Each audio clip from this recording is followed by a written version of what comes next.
Hello student, युवा computer study channel में आपका स्वागत है। आज मैं बात करूंगा डीसीए और पीजीडीसीए। डीसीए और पीजीडीसीए सेमेस्टर नंबर 2, जिसमें मैं आपको IT10 एंड टेक्नोलॉजी की जो बुक है उसमें पढ़ाऊंगा, और जो अपनी यूनिट नंबर 5 है। क्या बेटा? यूनिट नंबर 5 है, जबकि पीजीडीसीए में यूनिट नंबर 4 है। उसमें से एक मेन इंपॉर्टेंट टॉपिक है जो आपको 10 नंबर का पूछा ही जाता है। तो ध्यान से समझना, मैं उसके बारे में क्या बताना चाहता हूँ, क्या उसका स्ट्रक्चर रहेगा, हर एक चीज में आपको डिस्कशन करूंगा। ध्यान पूर्वक देखते चलना। ओके, तो सबसे पहले मैं बताता हूं एक्सपर्ट सिस्टम क्या होता है। क्या बेटा? Expert system. एक्सपर्ट सिस्टम किसे कहते हैं? पहला पॉइंट तो यह है कि एक्सपर्ट सिस्टम कहते किसे हैं और यह कितने प्रकार से हम यूज कर सकते हैं। तो मैं बात करता हूं एक्सपर्ट सिस्टम की। हम इसके बारे में क्या क्या पढ़ेंगे। तो पहली चीज पढ़ेंगे एक्सपर्ट सिस्टम में कि एक्सपर्ट सिस्टम की डेफिनेशन क्या है। क्या बेटा? एक्सपर्ट सिस्टम की डेफिनेशन क्या है। ओके, इसके बाद मैं पढ़ूंगा एक्सपर्ट सिस्टम काम कैसे करता है।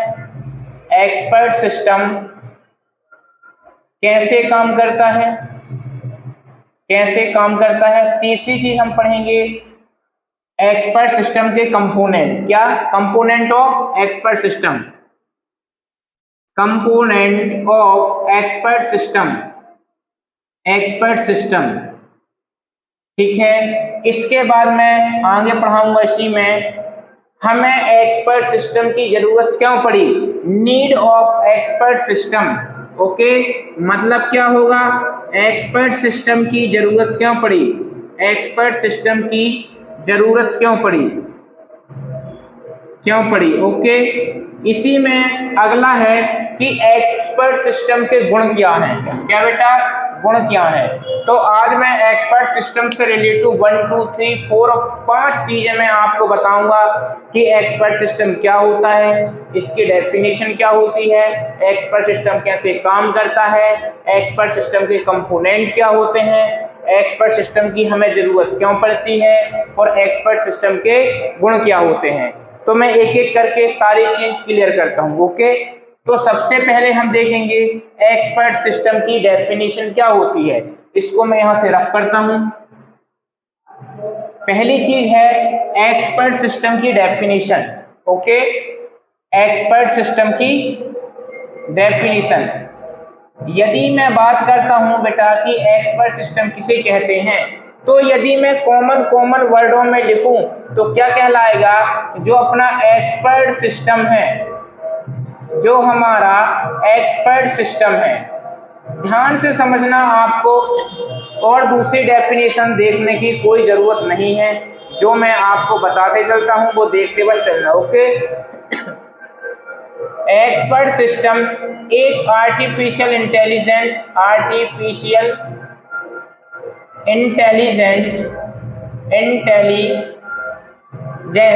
क्या है बेटा? एक प्रोग्राम है।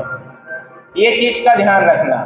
क्या है? आर्टिफिशियल इंटेलिजेंट एक्सपर्ट सिस्टम एक आर्टिफिशियल इंटेलिजेंट क्या है? प्रोग्राम। अब बोलोगे सर जो आर्टिफिशियल इंटेलिजेंट होता क्या है, तो मैं आपको ये बता दूं आर्टिफिशियल का मतलब होता है कृत्रिम, और इंटेलिजेंट का मतलब होता है बुद्धि।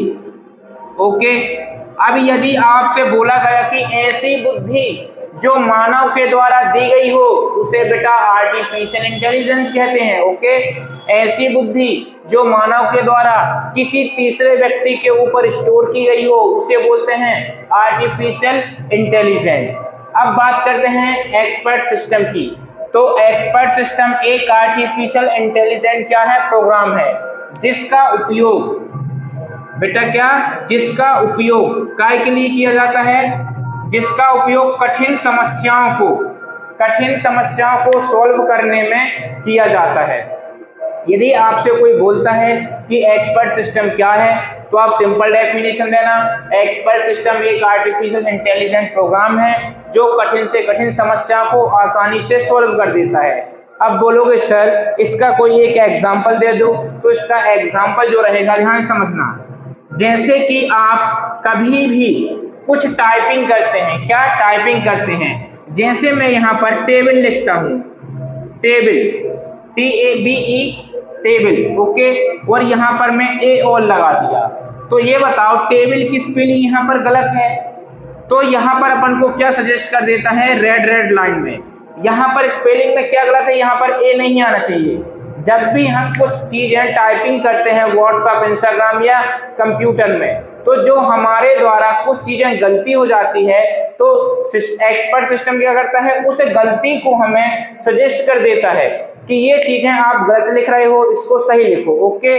तो एक्सपर्ट सिस्टम नाम से ही आपको कंफर्म होता है कि ऐसा सिस्टम जो हमें एक एक्सपर्ट सलाह देता है उसे एक्सपर्ट सिस्टम कहते हैं, ओके। तो एक्सपर्ट सिस्टम कुछ नहीं करता, केवल ये समझो कि आपकी जो समस्याएं हैं वो समस्याओं को बहुत जल्दी कम समय में आसानी से सॉल्व कर देता है, एक्सपर्ट सिस्टम कहलाता है, ओके। अब मैं बोलता हूं कि एक्सपर्ट सिस्टम कैसे यूज किया जाता है। अगली हेडिंग इसी में है, एक्सपर्ट सिस्टम कैसे उपयोग करते हैं, ओके। क्या बेटा? एक्सपर्ट सिस्टम कैसे उपयोग किया जाता है, या बोले तो ये बोल सकते हैं कि एक्सपर्ट सिस्टम कैसे काम करता है, ये बोल सकते हैं। तो सबसे पहले कैसे काम करता है, पहले मैं यहाँ पर एक टकलू बनाता हूँ, ओके, मान लो आप हो, ओके। इसके बाद यहाँ पर क्या रहेगा बेटा? यूजर इंटरफेस रहेगा। क्या रहेगा? User interface. अच्छा, यूजर इंटरफेस का मतलब क्या होता है, ये सारी चीजें मैं अभी क्लियर करूंगा, ओके। इसके बाद यहीं पर रहेगा बेटा अपना क्या? इन्फ्रेंस इंजन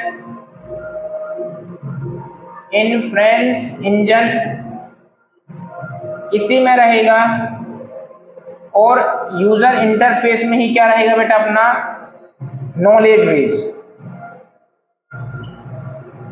इसी में रहेगा अपना नॉलेज बेस, ओके।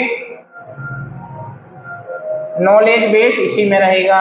अब देखिए थोड़ा सा इसमें कि आपको ये पूरे डायग्राम को, इस पूरे डायग्राम को यदि मैं बोलता हूं तो इसको हम बोल सकते हैं कि जो यदि मैं बोलता हूं कंप्यूटर एक्सपर्ट सिस्टम का आर्किटेक्चर क्या होगा, तो ये आर्किटेक्चर होगा, ओके।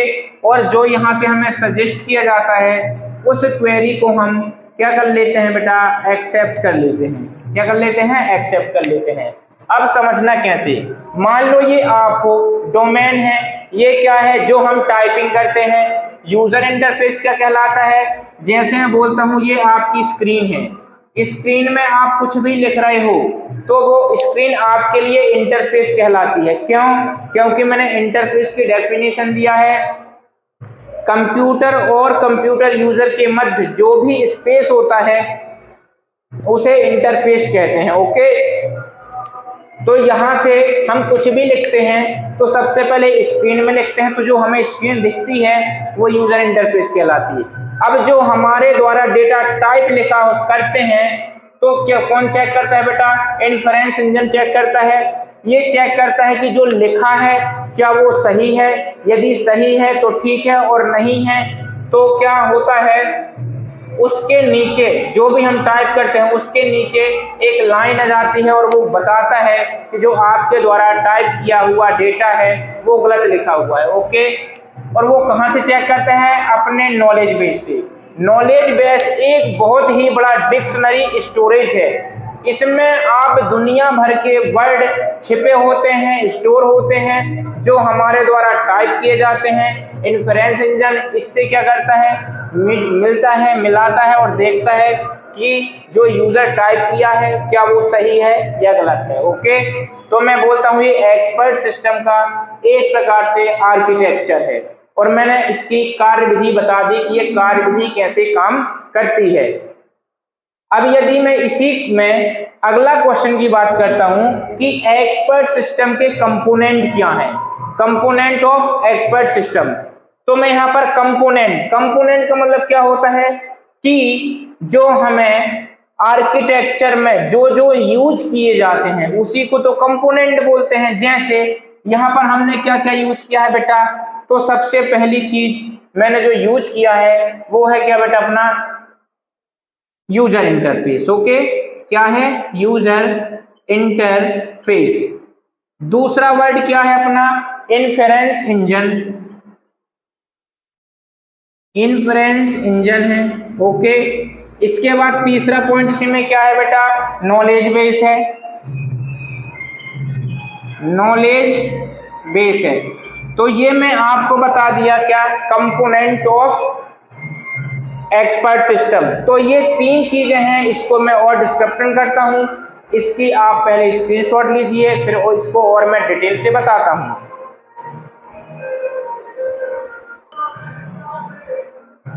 अभी यदि आप बोलोगे सर हम यूजर इंटरफेस को कैसे डिफाइन करेंगे, इन्फेरेंस इंजन को कैसे डिफाइन करेंगे और नॉलेज बेस को कैसे डिफाइन करेंगे, तो मैं आपको क्लियर बताता हूं। जो यूजर इंटरफेस है ये करता क्या है, जो हम टाइप करते हैं तो टाइप किए हुए डेटा को मॉनिटर करता है। ओके, मॉनिटर मतलब दिखाता है।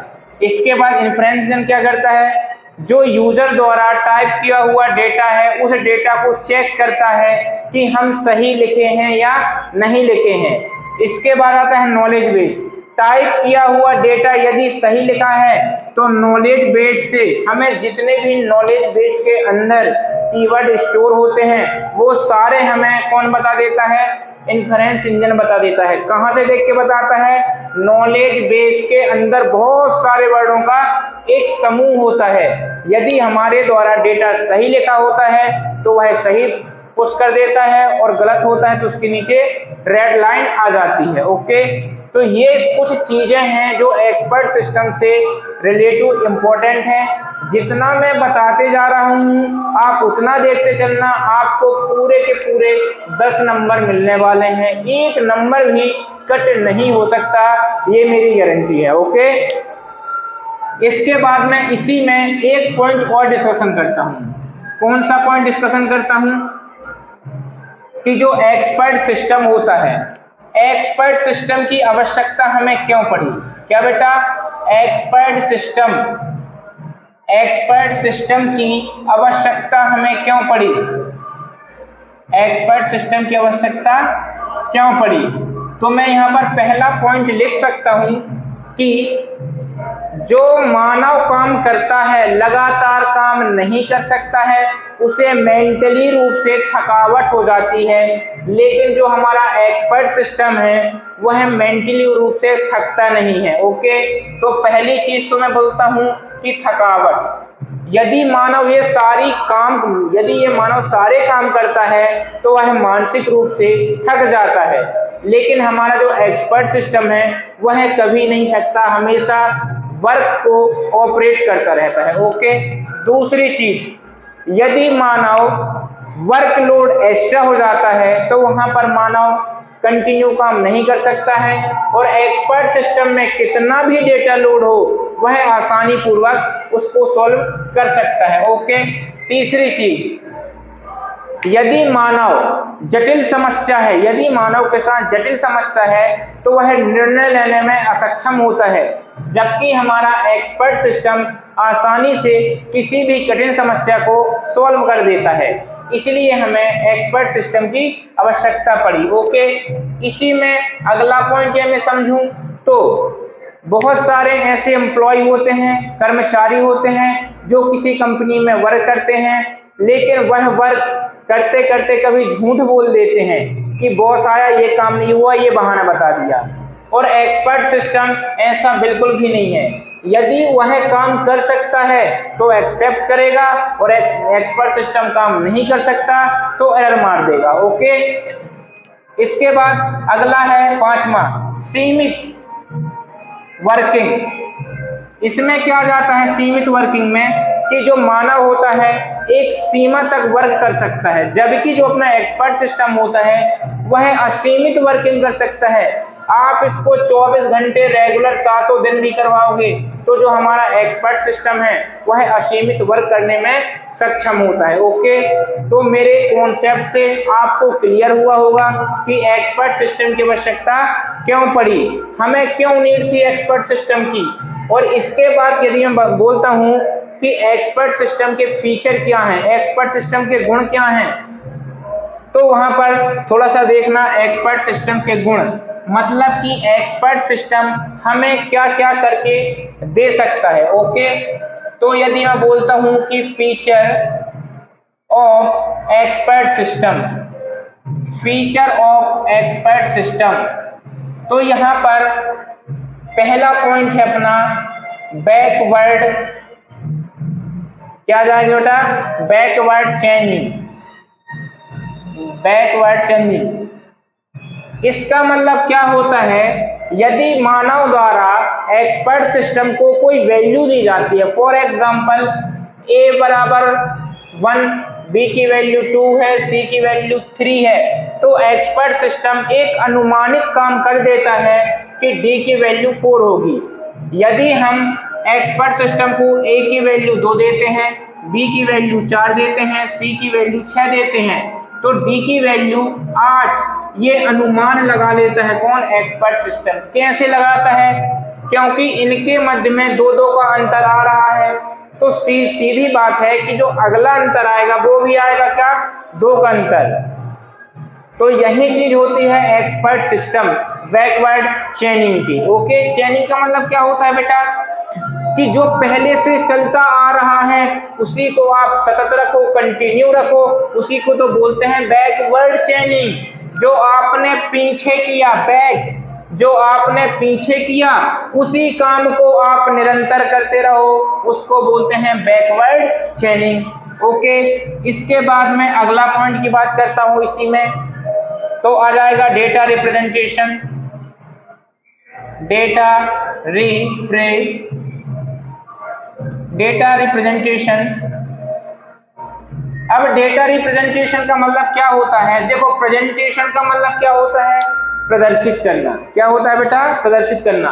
प्रेजेंटेशन का मतलब होता है प्रदर्शित करना, और री का मतलब किसी भी डेटा को बार बार प्रदर्शित करना, रिप्रेजेंटेशन कहलाता है। अब यदि मैं बात करता हूं कि यदि हमारे द्वारा कोई भी डेटा स्टोर किया जाता है एनीवे किसी भी डिवाइस में, तो उस डिवाइस के डेटा को यदि मानव द्वारा रिप्रेजेंटेशन किया जाए तो मानव बहुत ही दिक्कत में जाएगा, लेकिन हमारे सिस्टम को एक दिन में हम 20 बार भी उसको दोहराते हैं, तो एक्सपर्ट सिस्टम के द्वारा बहुत ही सरल तरीके से और आसान तरीके से उसको प्रेजेंट कर सकते हैं। ओके, इसके बाद आता है इसी में यूजर इंटरफेस।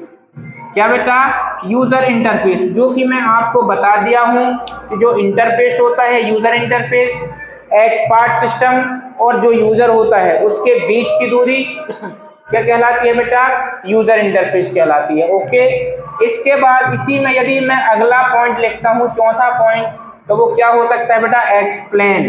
क्या हो सकता है, एक्सप्लेन। एक्सप्लेन क्या होता है, यदि मैं कोई डेटा देता हूं एक्सपर्ट सिस्टम को और बोलता हूं कि आप इस डेटा को बहुत ही अच्छे तरीके से समझा दें, तो जो मानव द्वारा नहीं समझाया जा सकता वो बहुत एक बेहतरीन तरीके से कौन समझा सकता है, एक्सपर्ट सिस्टम समझा सकता है। ओके, अब आपकी बुक में है एक्सपर्ट सिस्टम के गुण क्या हैं, एक्सपर्ट सिस्टम के दोष क्या हैं, तो मेरे हिसाब से भी आपने पूरी वीडियो को वॉच किया है तो आपको गुण भी समझ में जाएंगे, दोष भी समझ में जाएंगे। ओके, और जो जो चीजें मैं आपको बताया हूं आप वही चीज बस पढ़ना, आपको 10 के 10 नंबर मिलने वाले हैं DCA और PGDCA के स्टूडेंटों को। ओके, तो इस वीडियो को बेटा मैं यहीं फिनिश करता हूं। वीडियो पसंद आए तो लाइक करें, शेयर करें और सब्सक्राइब करें। धन्यवाद।